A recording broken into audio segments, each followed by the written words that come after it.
اعوذ باللہ من الشیطان الرجیم بسم اللہ الرحمن الرحیم۔ ناظرین، میں ہوں کاشف اور آپ دیکھ رہے ہیں کے نیوز۔ کے نیوز میں خوش آمدید۔ ناظرین، آج ہمارا موضوع ہیرا ثقافتی مرکز جو جبل النور کے دامن میں واقع ہے، عازمین کی توجہ کا خاص مقام ہے۔ مرکز کا دورہ کرنے والوں نے بہترین انتظامات پر حکام کو خراج تحسین پیش کیا ہے۔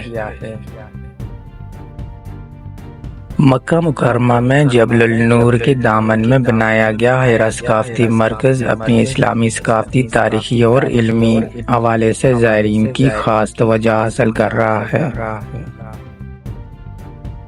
سعودی عرب کی سرکاری نیوز ایجنسی SPA کے مطابق جبل النور کے علاقے میں بنایا گیا یہ منصوبہ 67,000 مربع میٹر رقبے پر محیط ہے۔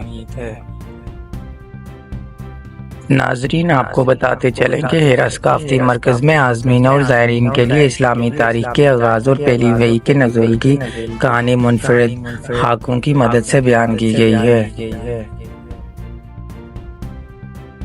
ناظرین، مرکز میں موجود خاص پیویلین وحی نمائش میں زائرین کے لیے آڈیو اور ویڈیو کی مدد سے پیغمبر اسلام حضرت محمد صلی اللہ علیہ وآلہ وسلم کی سیرت مبارکہ، پہلی وحی نازل ہونے کا واقعہ اور حضرت خدیجہ رضی اللہ تعالیٰ عنہا سے متعلق کہانی بیان کی گئی ہے۔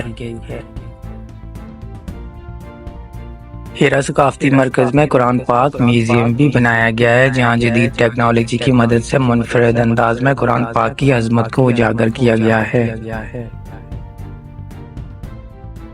ناظرین، جبل النور کے قریب قائم مرکز میں اسلامی ثقافت کے حوالے سے لائبریری کے علاوہ ایک باغیچہ بھی بنایا گیا ہے جو عازمین کو پرسکون ماحول مہیا کرتا ہے۔ اور اس کے علاوہ اس مقام پر سعودی کافی سے متعلق معلومات حاصل کرنے کے لیے میوزیم قائم کیا گیا ہے۔ یہاں موجود ریسٹورنٹ اور کافی شاپ پر سعودی قہوے سے لطف اندوز ہونے کے ساتھ ساتھ سعودی کافی کی تجارت اور مملکت بھر میں اس کی تیاری سے متعلق طریقہ کار کی آگاہی بھی فراہم کی گئی ہے۔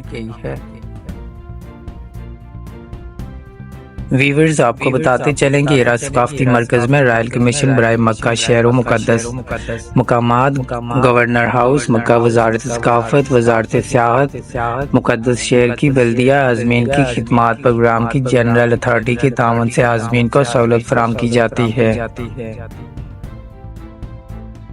ناظرین، انڈونیشیا کی خاتون اول ایریانا، مالدیپ کے وزیر خارجہ موسیٰ ضمیر، ترکیہ میں نظامت مذہبی امور کے صدر ڈاکٹر علی ارباز اور تیونس کے وزیر مذہبی امور ابراہیم بن محمد الشیبی اور دنیا بھر سے آنے والے معزز مہمانوں نے حال ہی میں ہیرا ثقافتی مرکز کا دورہ کیا ہے۔ ناظرین، مرکز کا دورہ کرنے والے معزز مہمانوں نے یہاں آنے والے زائرین اور عازمین کو ثقافتی اور مذہبی معلومات فراہم کرنے کے بہترین انتظامات پر سعودی حکام کو خراج تحسین پیش کیا۔ ناظرین، تب تک کے لیے اتنا ہی۔ اگر آپ چینل پہ نئے ہیں تو میری ویڈیو کو لائک کر دیں، چینل کو سبسکرائب کر دیں اور بیل آئیکن کے بٹن کو دبا دیں۔ اللہ نگہبان۔